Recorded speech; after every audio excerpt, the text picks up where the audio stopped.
এখানে আমার ইকচিলি রেডি হয়ে গেছে, জাস্ট নামানোর আগে একটু ধনেপাতা দিয়ে নামিয়ে নেব। আর একটা জিনিস, হ্যাঁ আমি না একটু কর্নফ্লাওয়ারও গুলের মধ্যে দিয়ে দিয়েছি, যেটার ভিডিওটা করতে মিস্টেক হয়ে গেছে আমার। এই তোমরা কি কেউ শুনেছো মূলো শাকের পায়েস? এখন তো বাজারে প্রচুর মূলো শাক উঠছে। আমার বর বলে কি আজকে না মূলো শাকের পায়েস করো। আমি না বুঝতেই পারছি না মূলো শাকের পায়েস আবার কি।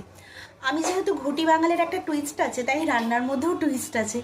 তো আমার শাশুড়ি মা মূলো শাক করতেন একটু আদা বাটা পোস্ত বাটা দিয়ে, আর আমার মা করে একটু মিষ্টি টিষ্টি দিয়ে। ঘটি রান্না মিষ্টি হবে, এটা নর্মাল ব্যাপার।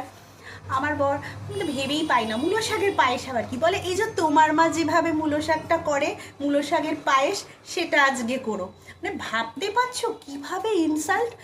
আমিও আজকে এমন মূলো শাকে মিষ্টি দিয়েছি, দ্বিতীয় দিন আর আমার মাকে এরকম মানে আমাদের ঘটিকে এরকম ইনসাল্ট